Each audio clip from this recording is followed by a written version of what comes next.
My name is Robert Bernard. I'm the Executive Director for Nova Scotia Indigenous Tourism Enterprise Network. It's actually a Mi'kmaq word, Insidan, which means I want you to understand. So please describe your job as the Executive Director of Insidan. It's more than a job for me. It's life work. We call it nation work. Nation work means that you do things that will help to change the future for your people, for your children, for generations to come.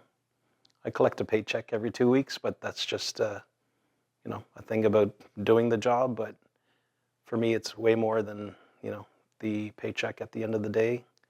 It's about making a difference for my people through the tool of tourism. And with tourism, we have a strong connection with our culture and who we are and our history. So as the executive director, that's the kind of thing I do every day. We know that you have a major annual tourism conference in Mawiomi coming up this March. Can you tell us about the event, who's attending, the main purpose, main challenges, and who is it marketed to? So we host this conference each year with the purpose of gathering our business owners, our artists, our crafters. But we also, again, because we have such a holistic approach to tourism, we want to make sure that we don't forget about telling our story. And in telling that story, there's a journey to getting there and understanding, what does that story mean to different people, different age groups in our communities. It started out with our elders a while back, but then we realized the impacts that colonialism has had in our communities, and a lot of people don't actually understand that whole journey and the impacts of residential schools and 60 Scoop. And when I mention that to a lot of people, they're like, what are you talking about? Because a lot of people don't want to hear this, but government hid a lot of things from society.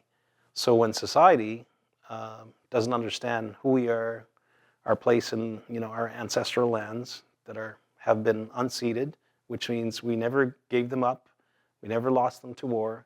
So something happened along the journey of where things are today. So telling that story is really important to us, but in our communities, when we have those conversations about who we are and how the connections are made to years ago and what happened, even things like, treaty, impacts and signing treaties, what were they about? So it's a bigger picture, holistic approach to tourism. And bringing together businesses is one thing, but reaching that goal of authenticity and telling the right story is also another thing. So gathering all of those people, businesses, elders, leaders, all of that is part of our conference. This is why we just don't have a tourism conference per se in just the business aspect. We bring the Mawiomi piece into it. So Mawiomi actually means gathering, bringing people together. A lot of people use the term powwow. It's a Western term. So for us, Mawiomi is our term of gathering people together, talking about all of the things that matter to our people, and to us, all of that cultural expression in arts, in crafts, in storytelling of elders, in experiences in communities, whether it's businesses, it could be food, like the culinary element. All of those are essential pieces of what we see as cultural tourism today. And so our event, when we host the conference, is a cultural tourism conference that brings together our people to celebrate who we are. And then all of that conversation and feedback and recommendations from the conference goes towards ensuring that our strategies are connected to our community, because we connect ourselves through a circle, and everyone in our community is part of that circle. So you're not outside the box, you're always inside that circle. So you matter because your voice matters inside that circle. So we want to make sure that we teach that to our children and make sure that they know, so that when their time comes, they too will carry that responsibility of nation work. So I think those are things that we want to offer to people from around the world, is that we want to share our true story. We want to share, our culture, our foods, traditional foods, how we prepare them. Most times it's not even inside, like the kitchens. It's outside on the land and, on an open fire. Like that's the old way of doing it. But it's interesting, like how many things are limiting true experiences from taking place. For example, there are limits and policies on outdoor fires. To us, that is totally ridiculous. Like as first people of this land, like fire was always something that we knew was essential as part of everyday life. The other thing that people need to realize is that there's things that you can pay for and there's things that you can't pay for. Okay. One of those things you can't pay for and shouldn't pay for and will likely not pay for in the future is ceremony. So if it's ceremony, then that should be offered to you at no price.